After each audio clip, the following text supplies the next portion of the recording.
Hello hi, welcome to जेस club in my self अभिषेक दुबे। और आज हम कवर करेंगे rise of Jainism and Buddhism, और उसमें बेसिकली आज हम देखेंगे ओनली जैनिज्म, क्योंकि जो है ये अगर दोनों को साथ में कवर करेंगे तो वीडियो काफ़ी लंबी हो जाएगी, जो आपके लिए भी दिक्कत देगी। ठीक है, तो ये इंपॉर्टेंट क्यों है टॉपिक? तो इम्पॉर्टेंट इस वजह से है कि ये आपका बीपीएससी जो 67th का प्री पीटी प्रपोज्ड है उसमें कम से कम 2 क्वेश्चंस जो है जैनिज्म और बुद्धिज्म से आते हैं। वहीं साथ साथ जो अपकमिंग यूपीएससी का प्रीलिम्स है उसमें भी 2 क्वेश्चन हर साल आप देखेंगे, तो इनका यूपीएससी का भी ये फेवरेट टॉपिक है, 2 क्वेश्चन आते ही आते हैं। तो आइए स्टार्ट करते हैं जैनिज्म। ठीक है, जैनिज्म का उदय कब हुआ या इन प्रोमिनेंस में कब आए? तो 6th सेंचुरी बीसी के आसपास इनका जो है उदय होता है या ये डेवलप होते हैं। तो इस 6th सेंचुरी बीसी जो है क्यों इंपॉर्टेंट है? तो 6th सेंचुरी बीसी में ब्राह्मणिकल ऑर्थोडॉक्सी काफ़ी बढ़ गई थी। ठीक है, तो उसके अगेंस्ट मिड गंगेटिक वैली जो आपका मगधा वाला रीजन था, यहाँ छोटे मोटे 62 रिलीजियस सेक्ट्स डेवलप हुए, 62 रिलीजियस सेक्ट्स डेवलप हुए मिड गंगेटिक वैली में। ठीक है, उनमें जो सबसे आपके जो प्रोमिनेंट थे या जो उभर के सबसे ज़्यादा जिनका प्रचार प्रसार हुआ वो जैनिज्म और बुद्धिज्म थे। ठीक है, सबसे ज़्यादा अपनाए गए लोगों के द्वारा। ठीक है, इनकी प्रीचिंग सबसे ज़्यादा सुनी गई। तो आइए बात करते हैं जैनिज्म का। तो इसकी ओरिजिन जैनिज्म की काफ़ी एंशिएंट टाइम से मानी जाती है। ठीक है, इसका जो आपको जिक्र जो है ऋग्वेदा में भी मिलेगा, ऋग्वेद में। ठीक है, किसका? जैनिज्म का। ठीक है, तो ऋग्वेद में 2 लोगों का नाम आता है सामने, एक तो ऋषभदेव, ठीक है, जिनको आदिनाथ भी कहते हैं। ठीक है, आदिनाथ, इनको फाउंडर माना जाता है जैनिज्म का। ठीक है, फर्स्ट तीर्थंकर कहते हैं। ठीक है, और ये इक्ष्वाकु वंश के स्कॉयन या वंशज माने जाते हैं। ठीक है, और एक नाम हमको मिलता है अरिष्टनेमी का। ठीक है, अरिष्टनेमी का कहाँ से? ऋग्वेद से। ठीक है, अगले जो इंपॉर्टेंट तीर्थंकर हैं वो 23वें तीर्थंकर हैं, 23rd तीर्थंकर हैं, उनका नाम है पार्श्वनाथ।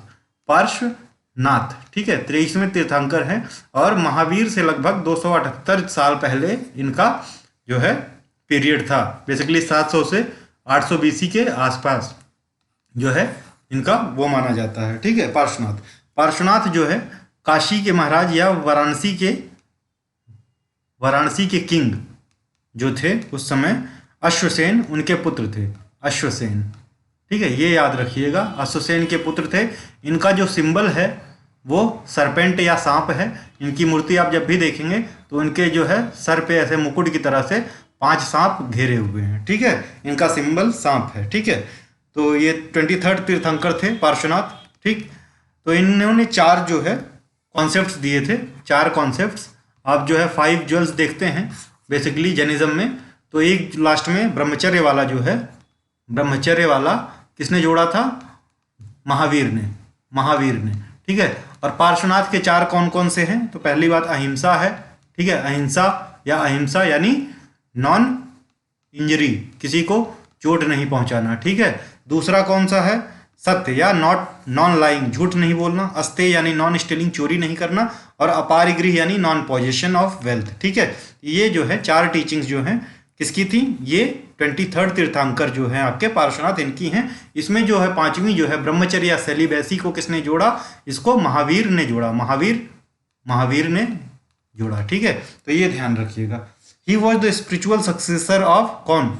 पार्श्वनाथ। किसके सक्सेसर थे? नेमिनाथ के। ये 22वें तीर्थंकर थे। ठीक है, पार्श्वनाथ को मोक्ष कहाँ मिला? He attained moksha on mount Sammed, जिसको पार्श्वनाथ हिल भी कहते हैं। और कहाँ पड़ता है ये? मधुबन, झारखंड में। ठीक है, मधुबन, झारखंड में। ठीक, तो आइए बढ़ते हैं आगे। अब देखते हैं महावीर वर्धमान के बारे में। तो इनका जो शुरुआती नाम था वो सिर्फ वर्धमान कहते थे। महावीर इनको कैवल्य प्राप्त होने के बाद से कहा जाने लगा, कैवल्य प्राप्त होने के बाद से महावीर कहा जाने लगा या निर्ग्रंथ कहा जाने लगा। ठीक है, तो इनकी जो डेट ऑफ बर्थ है ये डिस्प्यूटेड है।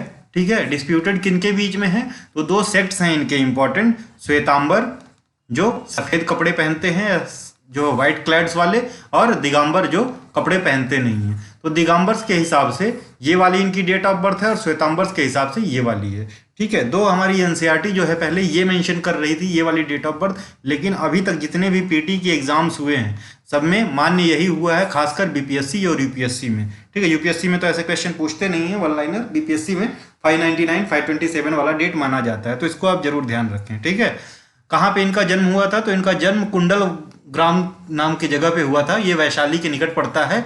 किसमें, जंत्रिका ट्राइब चीफ जो थे सिद्धार्थ के पुत्र थे। सिद्धार्थ जो है जंत्रिका ट्राइब के चीफ थे। जंत्रिका ट्राइब जो है वज्जी फेडरेशन का पार्ट था, ठीक है, वज्जी फेडरेशन का पार्ट था उनके। और त्रिशाला के पुत्र थे, इनकी माता का नाम त्रिशाला था। त्रिशाला जिनको जो है प्रियकरिणी या विदेह दत्त भी कहा जाता था। ये डॉटर किसकी थी, चेतक की। चेतक कौन था, वैशाली चीफ था, ठीक है, प्रेसिडेंट ऑफ वैशाली। इनकी शादी जो हुई थी वो यशोदा नाम की जो है कन्या से हुई थी, ठीक है। वो पुत्री थी सिंहवर्मन जो कि कौंडिन्यपुरा का राजा था, ठीक है, ये याद रखिएगा। अब इम्पॉर्टेंट जो आता है, इनकी पुत्री का नाम आता है, उनका नाम था अनुजा। अनुजा की शादी जो है जमाली से हुई थी और जमाली ही इनके पहले शिष्य या डिसाइपल थे। तो Jamali was his first disciple.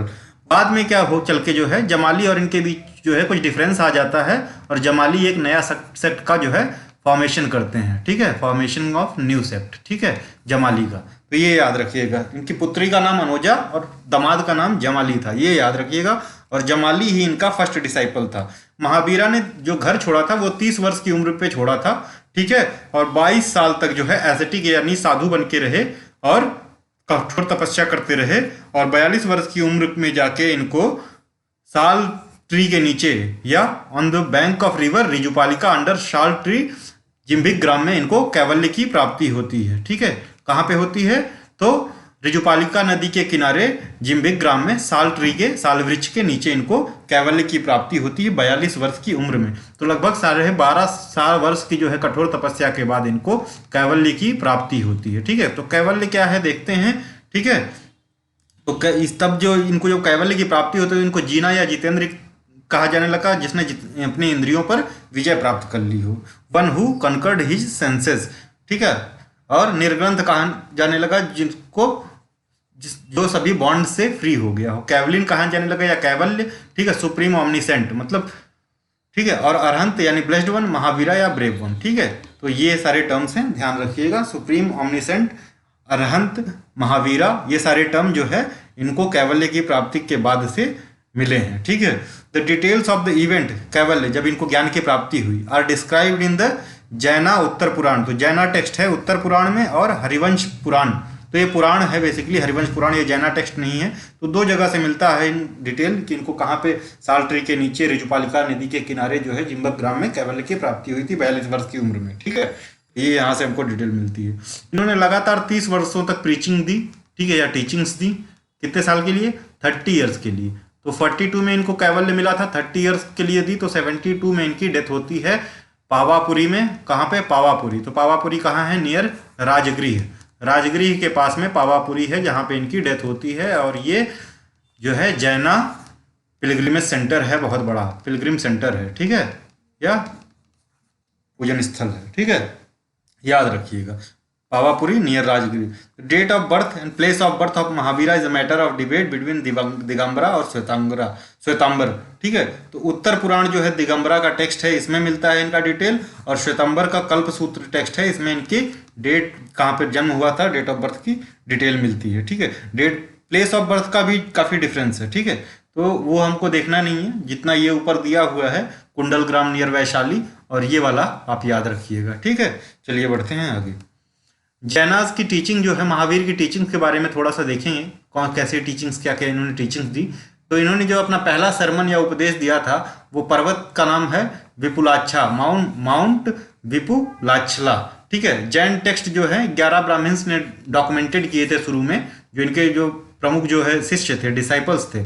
उसमें जो मेन था, डिसाइपल्स में मेन था कौन, गौतम, ठीक है, जिसका अन्यत्र नाम था इंद्रभूति गौतम, ठीक है। इसको जो है हेड जो है पृष्ठ मानते थे, मेन जो है इसका जो डिसाइपल था महावीर का, ठीक है। और अन्यत्र 10 और थे जिनमें अग्निभूति, वायुभूति, अकम्पिता, ठीक है, और भी इंपॉर्टेंट लोग थे। और इनको सबको जो है गंधार कहा जाता था, गंधारा, ठीक है, सारों को मिला के गंधारा कहा जाता था। गंधारा मतलब इनको ज़्यादा नॉलेज था, सभी जो पूर्वाज 14 पुरों को नॉलेज रखने वालों को गंधारा कहते हैं बेसिकली, ठीक है। तो इनका मेन डिसाइपल का नाम याद रखिएगा, गौतम, ठीक है, गौतम, ठीक है।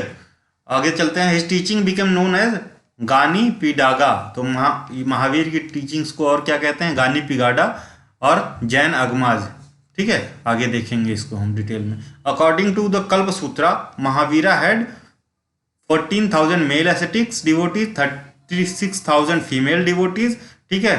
और लगभग ये आपके जो है 1.5 लाख के आसपास श्रवकाज यानी मेल जो है ले फॉलोअर्स थे, और 3 लाख से ऊपर जो है फीमेल ले फॉलोअर्स थी। तो ये टर्म जो है आप देखेंगे, ठीक है। तो कल्प सूत्र में बताया गया है कि इनके जो है 14,000 एसेटिक फॉलोअर थे जो स्ट्रिक्ट फॉलोअर थे, ठीक है, मेल वाले स्ट्रिक्ट फॉलोअर्स, इनको साधुज कहा जाता था, ठीक है, जो इनकी डॉक्ट्रिन को स्ट्रिक्टली फॉलो करते थे, ठीक है। और वहीं जो है साध्वीज कहा जाता था, फीमेल जो स्ट्रिक्टली फॉलो करती थी। और श्रवकाज और जो है श्रविकाज जो टर्म है, ये प्राकृत भाषा में टर्म है अर्धमगधी में, ये सेवक और सेविका से निकला है, जो ले फॉलोअर होती थी उतना स्ट्रिक्टली फॉलो नहीं करते थे। तो ये बस आप टर्म ध्यान रखिएगा। इनके समय वाले जो रॉयल फॉलोअर्स थे, राजाज थे, ठीक है, इनके समय में जब ये जिंदा थे, ठीक है, तो वो कौन कौन से थे? बिंबिसार था, अजातशत्रु था। तो बिंबिसार को श्रेणिका भी कहा जाता है बुद्धिस्ट टेक्स्ट में, श्रेणिका, और अजातशत्रु को कुनिका कहते हैं, कुनिका, ठीक है, कुनिका कहा जाता है, ठीक है, ये याद रखिएगा, ठीक है। चेतक था विदेह का किंग, दधिवाहन था चंपा का राजा या अंग का राजा, और सत्विका था कौशाम्बी का राजा, ठीक है। जो लेटर इनके डेथ के बाद वाले जो फॉलोअर थे उसमें चंद्रगुप्त थे, अमोघवर्ष थे, खरवेल जो कलिंगा के किंग थे, संप्रीति अशोक का ग्रैंडसन, गंगाज, कदम्बा और चालुक्य साउथ के, ठीक है, ये इंपॉर्टेंट फॉलोअर्स हैं। महावीर जो थे, इन्होंने अपना जो मेडिकेशन स्टार्ट किया, ठीक है, विद महाव्रताज। तो 5 महाव्रत या 5 जो इनके वाव जो हैं वो इंपॉर्टेंट है। तो और इन्होंने 50 के आसपास, 55 के आसपास रिसाइटेशंस डिलीवर और लेक्चर्स डिलीवर किए हैं। उनको कहा जाता है उत्तर ध्यान सूत्र, ठीक है, जो इनके लेक्चर्स थे। दधिवाहन की जो पुत्री थी, दधिवाहन कौन था? दधिवाहन जो है अंग नरेश था, ठीक है, अंग नरेश या चंपा नरेश, चंपा इसकी कैपिटल थी। इसकी जो पुत्री थी, क्या नाम था इसका? चंदना, चंदन, ठीक है, चंदना। उसको माना जाता था कि वो फीमेल जो है मोनास्टिक ऑर्डर की हेड थी, ठीक है, बस इतना ध्यान रखिएगा। कहाँ कहाँ पे विजिट किए थे महावीर जो है बिहार में? तो चंपा है, नालंदा है, वैशाली है, पावापुरी और गया, ये इंपॉर्टेंट प्लेसेस हैं जहाँ पे इन्होंने विजिट किया। तो ये ऑप्शन में कई बार आता है कि इसमें से कहाँ कहाँ गए थे, ठीक है। और इन्होंने जो पहला सरमन जो है, महावीर डिलीवर्ड हिज सरमन्स है इन अर्धमगधी, तो अर्धमगधी में इन्होंने अपना सरमन्स दिया, ठीक है, लोकल लैंग्वेज में। इनके जो 5 वॉज थे जैनिज्म के, या 5 महाव्रताज जो थे, वो कौन कौन से थे? अहिंसा या नॉन वायलेंस, सत्य या ट्रूथ या नो लॉयज या नॉन लाइंग, ठीक है, अस्तेय यानी नॉन स्टीलिंग, चोरी नहीं करना, ठीक है, और अपारिगृह यानी नॉन पोजेशन ऑफ वेल्थ, ठीक है, वेल्थ, और ब्रह्मचर्य या चेस्टिसी या सेलिबेसी। ब्रह्मचर्य जो था वो महावीर ने खुद इसमें ऐड किया था। और ये जो चारों हैं पहले, अहिंसा, सत्य, अस्तेय और अपारिगृह, ये 23वें जो तीर्थंकर थे, 23rd जो तीर्थंकर थे पार्श्वनाथ, उनके समय से ही था, पार्श्वनाथ के समय से था, ठीक है, ये ध्यान रखिएगा। These 5 vows when strictly observed by monks, तो जो साधु जो थे, जो या जो साधु जो स्ट्रिक्टली ऑब्जर्व करते थे उनको साधु बोलते थे, और जो स्ट्रिक्टली ऑब्जर्व जो फीमेल करती थी उनको साध्वी कहते थे। तो इनको जो है महाव्रत कहा जाता था अगर उन्होंने स्ट्रिक्टली फॉलो किया है। जिसने भी फॉलो किया तो महाव्रत कहलाता था। और जो है इसको लचीलेपन के साथ या कठोरता के साथ नहीं फॉलो करता था, ले फॉलोअर्स थे, उनको अनुव्रत कहा जाता था जो इसको फॉलो करते थे। बस इतना ध्यान रखिएगा। तो महाव्रत अनुव्रत में यही अंतर है कि अगर आप कठोरता से या स्ट्रिक्टली फॉलो करते हैं तो महाव्रत कहलाता है महाव्रत, या आप जो लचीलेपन से, ठीक है, ढीलेपन से अगर फॉलो करते हैं, इतना इंपॉर्टेंस नहीं देते हैं, आराम से फॉलो कर रहे हैं, ठीक है, तो उसको अनुव्रत कहते थे, अनुव्रत कहते थे। बस इतना सा, ठीक है, ये ध्यान रखिएगा। जो महाव्रत करते थे उनको साधु या साध्वी कहते थे, साधु या साध्वी कहते थे। और जो अनुव्रत करते थे उनको श्रवक या श्रविका कहते थे, सेवक या सेविका हिंदी में होगा, श्रवक या सेविका कहते थे, ठीक है। इनके त्रिरत्ना कौन कौन थे? 3 gems of Jainism through which nirvana या मोक्षा प्राप्त किया जा सकता था। तो वो ये सम्यक दर्शन या राइट फेथ, सम्यक ज्ञान राइट नॉलेज, और सम्यक चरित्र राइट कंडक्ट या एक्शन। तो इसमें जो है आप किसी 2 को फॉलो करके ये मोक्ष अटेंड नहीं कर सकते थे, आपको तीनों फॉलो करना पड़ेगा, ठीक है। 1 of 3 exist exclusively of others, 1 of 3 can not exist exclusive of others. तो मतलब आप एक को फॉलो कर लें दूसरे को ना करें, ऐसा नहीं हो सकता। तो जब तक आप तीनों को कॉम्बिनेशन को नहीं फॉलो करेंगे तब तक आप कैवल्य की प्राप्ति नहीं कर सकते हैं। इसमें जो सोल का कॉन्सेप्ट है जैनिज्म में, वो जो है हिंदुइज्म से मिलता है, ठीक है। आत्मा को तो मानते हैं ये, हिंदुइज्म से मिलता है, वहीं बुद्धिज्म जो है सोल के कॉन्सेप्ट को नहीं मानती, ये तो आपको पता होगा। ठीक है, Mahavira taught that soul exist, आत्मा तो है। ठीक है, there is no soul in Buddhism. ठीक है, जीव जो है, जो हमारी आत्मा है, इज बाउंड टू संसारा। अगर जीव है तो वो उसको ट्रांसमाइग्रेशन करना ही पड़ेगा। ठीक है, तो उसको जो है मरने के बाद फिर से जो है संसार में आना ही पड़ेगा। ठीक है, तो ये डिपेंड किस पे करता है, महावीर के हिसाब से कर्म पे करता है। आपके कर्म कैसे हैं कि आप जो है कौन सा जीव बन के पैदा होंगे। ठीक है, इस पे डिपेंड करता है। ठीक, और तो karma in Jainism includes action और intent in which decides how, where and what a soul is reborn after death. तो आपके कर्म जैसे होंगे वैसी ही आपको वो मिलेगी। आप देव भी बन सकते हैं। ठीक है, देव भी बन सकते हैं, आप राक्षस भी बन सकते हैं, या डेमन भी बन सकते हैं, या मनुष्य या अन्य कोई प्रजाति बन के पैदा हो सकते हैं। ठीक है, तो जब आप देव बन जाएंगे तो आपको इस बंधन से मुक्ति मिल जाती है। ठीक है, according to Mahavira there is no creator, तो कोई क्रिएटर नहीं है कि जो आपको बना रहा है। ठीक है, लेकिन ये जो साइकिल है ये चलता रहता है, वो बस आपके कर्म निर्धारित करते हैं कि आप कौन सी राशि में पैदा होंगे। ठीक है, an existence has neither beginning nor and, तो अनंत है, लगातार चलता रहता है, बिगिनिंग और अंत नहीं है। Gods and demons exist in Jainism however who jiva a part of the same cycle of birth and death. ठीक है, तो मनुष्यों की तरह ही इनको भी उस चक्र में घूमना पड़ता है, गॉड्स को और डेमन्स को। इन्होंने कुछ गलतियां की तो ये फिर से उसी चक्र में पड़ जाएंगे। ठीक है, the goal of Jainism is to liberate the jiva, तो जीव को जो है अपनी आत्मा को लिबरेट करना है। किसे? कार्मिक ऑर्डर से, जो आपका डेथ और वो बर्थ वाला कार्मिक ऑर्डर है। कैवल्य की प्राप्ति करने के लिए आपको लिबरेट करना है, यही गोल है बेसिकली। ठीक है, और सिद्धा बनना है, जैसे महावीर बने। ठीक है, enlightenment to Mahavira is the consequence of self cultivation, तो आप कैसे कर्म करते हैं तभी आपको इनलाइटमेंट मिलेगी, या सेल्फ रेस्टोरेंट आपका कैसा है उस हिसाब से आपको इनलाइटमेंट की प्राप्ति होगी। ह्यूमन्स और रीबॉर्न डिपेंडिंग ऑन द वंश कर्मा, जैसे पिछले बताया है, तो क्या बन रहे हैं आप? ह्यूमन बन रहे हैं, एनिमल बन रहे हैं, एलिमेंट माइक्रोब बन के पैदा हो रहे हैं, या किसी अदर फॉर्म में ऑन अर्थ या हेवन में, या उसमें हेल में। ठीक है, रियल में। तो इसमें कुछ भी परमानेंट नहीं है, आपके कर्म डिसाइड करते हैं कि क्या होगा आगे। ठीक है, तो बस इतना अंतर है। ठीक है, तो ये जो है क्रिएटर को नहीं मानता, ये ध्यान रखिएगा। कोई क्रिएटर नहीं है जो आपको बनाता है। गॉड हो सकता है, डेमन हो सकता है, ठीक है, सबको मानते हैं, लेकिन क्रिएटर नहीं है। डॉक्ट्रिन ऑफ अनेकतावाद क्या है? Many sided reality. तो बेसिकली कहा गया है इसमें कि जो कहा जा रहा है, ठीक है, जरूरी नहीं है कि वो सत्य हो। ठीक है, जैसे आप कुछ कह रहे हैं तो हो सकता है हम समझ ना पाए। ठीक है, truth and reality are complex and have number of aspects, ढेर सारे एस्पेक्ट्स हो सकते हैं। Reality can be experienced but it is impossible to express its fully with language alone. तो हम जो है कुछ बोल दिए तो जरूरी नहीं है ना कि अगर हम किसी और कुछ बोल दिए, सामने वाला उसका कुछ और मतलब निकाल ले। तो इसके लिए इन्होंने एक जो है अलग पाथ बताया है, जिसको कहते हैं शायदवाद या डॉक्ट्रिन ऑफ मे बी। तो ये इन्होंने बताया है कि शायदवाद वाला जो पाथ है वो सबसे इंपॉर्टेंट है। तो ये दो चीजें याद रखिएगा, अनेकतावाद और शायदवाद, दोनों जो है जैनिज्म के कॉन्सेप्ट हैं। ठीक है, Syadvada wisest course of to adopt बोला है किसने? महावीरा ने। Jaina believe in dualistic philosophy of Jina, ठीक है, यानी सोल। ठीक है, जैना कॉस्मिक ऑर्डर क्या है ये देख लेते हैं। ईच कॉस्मिक साइकिल, जो डेथ और बर्थ वाला कॉन्सेप्ट है, ठीक है, is divided into two halves, तो दो पार्ट में बटा हुआ है। असेंडिंग यानी उत्तरपीनी जिसको कहते हैं। तो असेंडिंग का मतलब है आप अच्छे कर्म किए तो आप असेंड हो गए, ठीक है, और मुक्त हो गए डेथ ऑफ बर्थ के साइकिल से। दूसरा है डिसेंडिंग या अवसरपीनी। अवसरपीनी यानी आप वही कर्म करने जा रहे हैं, कर रहे हैं, फिर से आपको फिर से जो है बर्थ लेना होगा। ठीक है, नए सोल के रूप में फिर से आपको बर्थ लेना होगा। तो मनुष्य या ह्यूमंस जो हैं वो सेकंड वाले उसमें हैं, क्योंकि अभी हम मनुष्य ही हैं, भगवान तो होगा नहीं गए कि हम मतलब फिर से हमारा जन्म नहीं होगा। तो हम जो हैं we humans are in second phase, that is Avasarpini.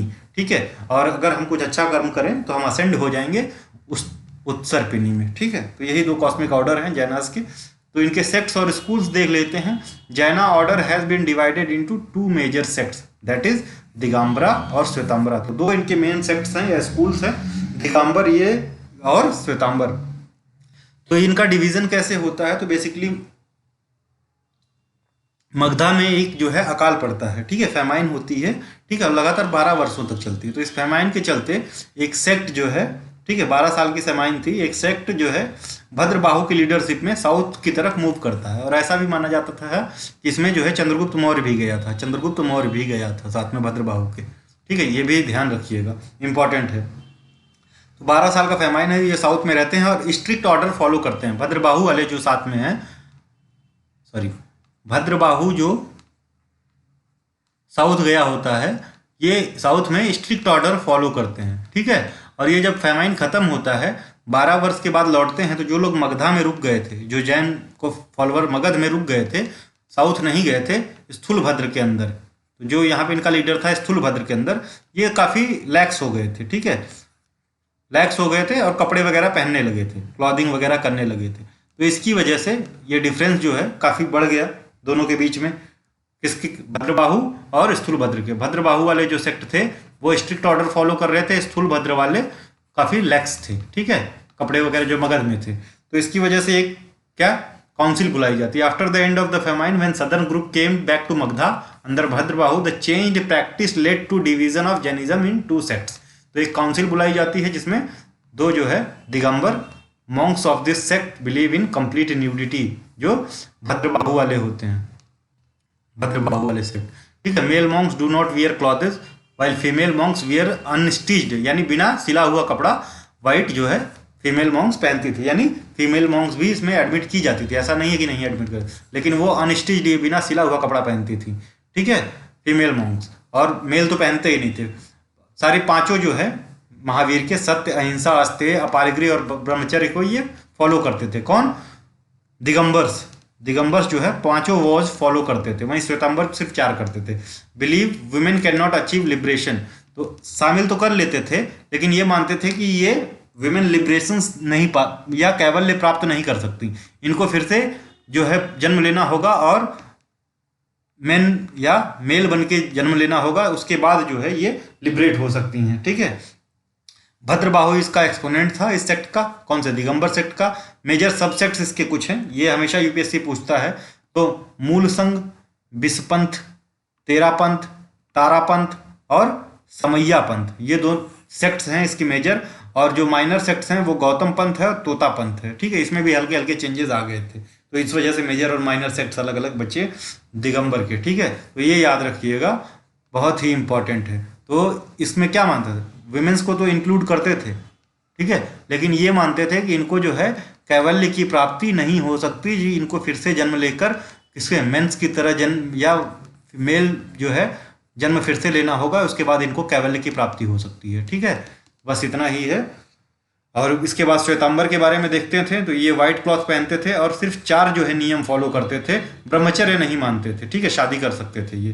ठीक है, believe in women can achieve liberation, और कहते थे कि महिलाएं भी लिबरेशन अचीव कर सकती थी, और इसका प्रोपाउंडर जो था स्थूलभद्र था।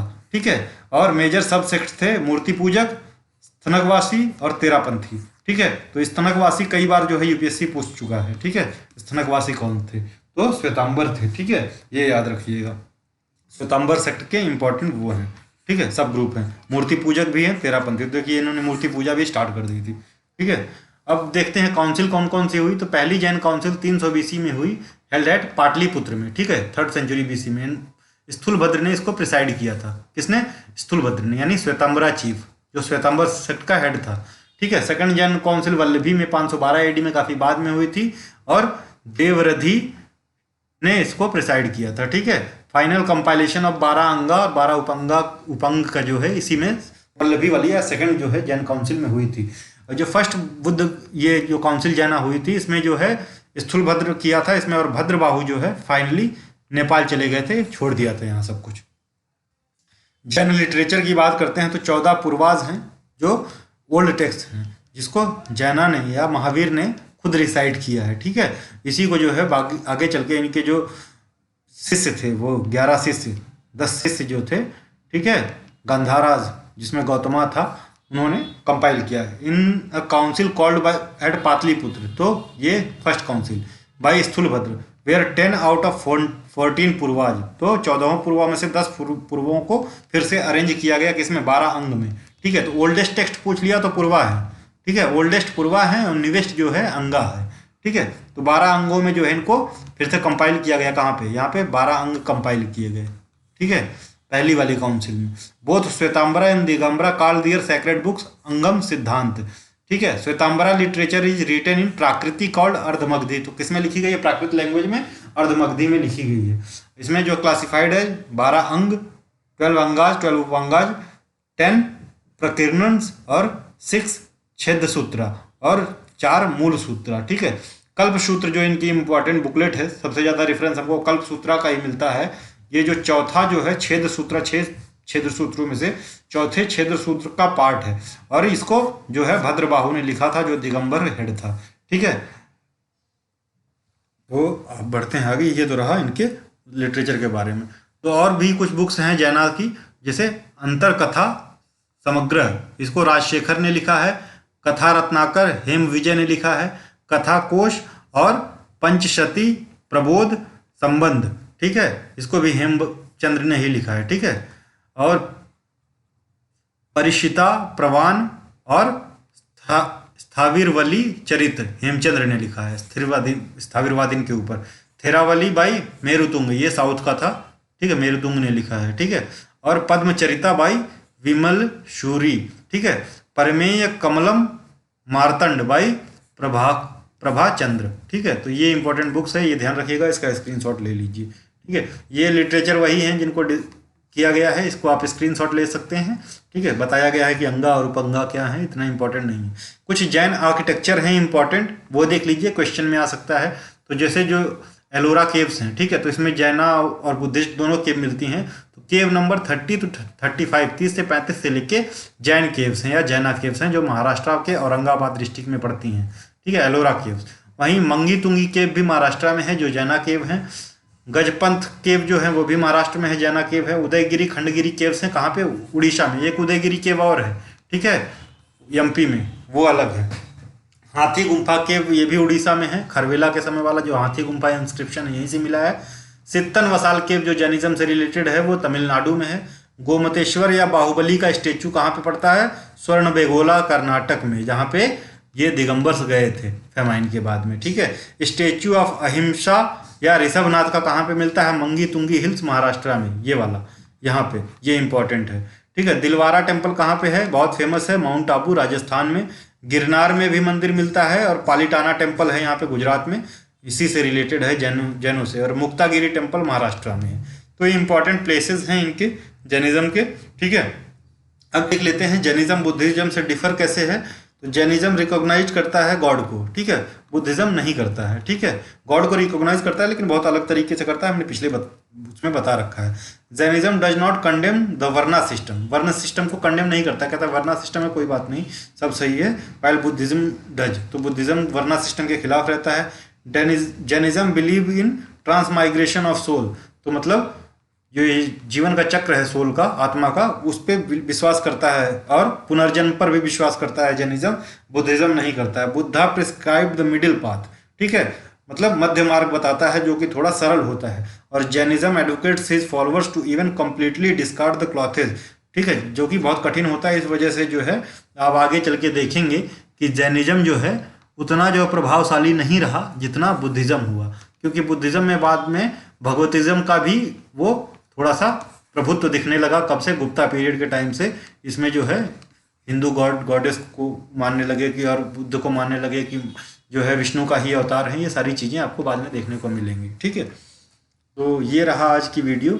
अगर अच्छी लगी हुई हो तो please like, share and subscribe. Thank you. और नेक्स्ट वीडियो आपकी आएगी बुद्धिज्म के ऊपर, वो भी कल। Thank you.